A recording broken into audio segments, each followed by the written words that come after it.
এটি মূলা, এর ইংরেজি নাম হলো রেডিশ। এটি লাল মূলা।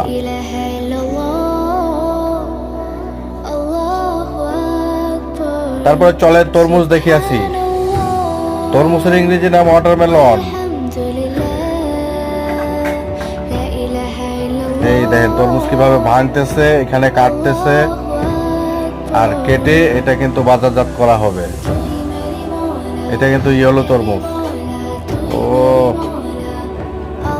ক্যাকটাসের পাতা দেখেন, এই পাতার গায়ে কাটা থাকে, এগুলো সরিয়ে এগুলোকে তারা খেয়ে থাকে।